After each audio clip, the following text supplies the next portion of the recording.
Hello, everybody. Scott Golden here with the Golden Opportunities Coaching YouTube channel. Welcome to those of you who are new. Welcome back to those of you seasoned veterans of what we do around here. What we do around here is bring about conversations of a psychological, mental health, emotional health, and coaching related paradigm. We try to do that as often as we can, usually several times per week, although the last week or so has been extra busy for me. I've got a lot of things coming up and also more clients, and that could be you. So if you're looking for things that are, going to help you to have better quality relationships, better quality career, better quality with your spiritual and emotional life, better quality with breaking patterns that may not be healthy for you. All of these are that are worth considering. Figuring out how to connect on a deeper level is one of the most important things you can do. And so, a couple of ways you can get in contact. You can get in contact through Twitter at PO Perception, or you can get in contact through the About Me section of this YouTube page. Either one is going to get you in contact with a member of my team, and then we can kind of set things forward in a positive direction. Anyway, this is our life lesson series number 64. We're probably going to have hundreds of these by the time we're done. I don't know that the work of this channel will ever be done because I want to make sure that people that come in get what they need through each audio, whatever that is, and then they can go on and subscribe and do good things if they so choose. Anyway, so be willing to outwork others. Outwork doesn't necessarily mean work longer, it just means work more efficiently.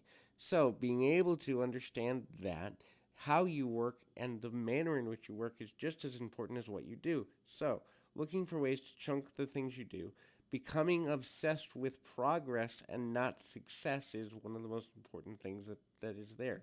Looking for ways to progress will lead you to success within your own goals, whereas if you're only goal orientated but not progress orientated, you may miss some of the things that you are accomplishing that may lead you to something better in a month or 3 months or half a year or whatever. So when your obsession becomes about the goal itself or the accomplishment itself, number one, you're going to be unfulfilled because you're going to eventually achieve it, hopefully, and then you need to build another goal. If your focus is on progress as a concept, though, then you have more to be building on, and you can always build on progress. So the next thing is be willing to take action, even if the action is underinformed. Obviously, get as much information before taking action as you possibly can, but be willing to take action. Inaction is one of the things that kills a person's internal passion. It kills their progress. It kills their focus. It kills their ability to see themselves confidently and competently. And so be willing to take action. Now, sometimes it's even small actions or consistent actions, but be an active minded person. How can I move forward today, even if it's half an inch, is a better question than, I'm going to wait for the perfect time. Trust me, your mind will talk you out of and into the idea that something is a perfect time or not a perfect time, literally hundreds or thousands of times throughout your life, and maybe millions of times throughout your life. And so the illusion that there's a perfect time for things needs to go. The next is don't compare yourself with what other people are doing. They're doing the same thing and wasting time comparing with what you're doing, while you're comparing with what they're doing. And in the end, nobody's getting anything done because we're just looking for the other person to blink first. So instead of comparing, compare with where you are internally. Am I doing better than I was? Am I more focused than I was? And how do I move forward from there? That's an important and valuable thing.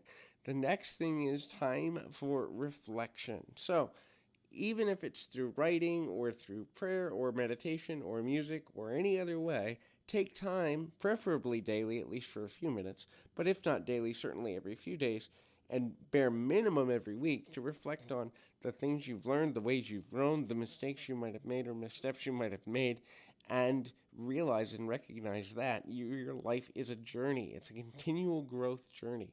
And so you may not know everything you need to know, but you know more than you did a week ago, a month ago, a year ago. And so the build for the future is about knowing more than you did before, and that in itself is valuable. The next thing is build your life. So always be looking to grow, always be looking to expand, always be looking to build your life forward. And so building your life may not mean that you know where you're going to go with every approach you take or everything you do, but have a purpose behind what you're doing that builds into something else you're either trying to accomplish or something you have accomplished that can be expanded upon. Next thing is know your story. Make sure that if you've been through hardship, you don't stay there in your story for too long, partially because you will, in fact, negatively impact your progress by staying with a negative story.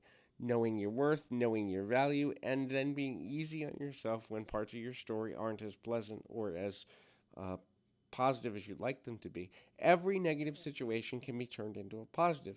Something as simple as, even the hurricane that's taking place over the last few days, I believe it's Hurricane Ida, that's affecting Louisiana and other parts of the United States.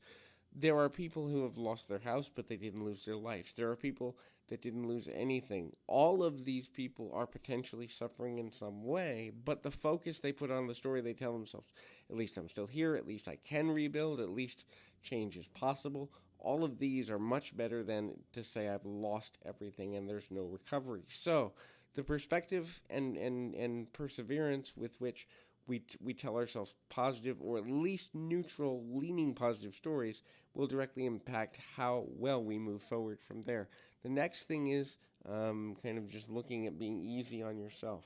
Look, if you have a bad day or a bad week or even a bad month, it doesn't mean that's the definition of your identity. So always understand that every day you can reset if you so choose, and that's important. So continue to move forward, keep your feet on the ground, your mind in the minute, and until next time, everybody.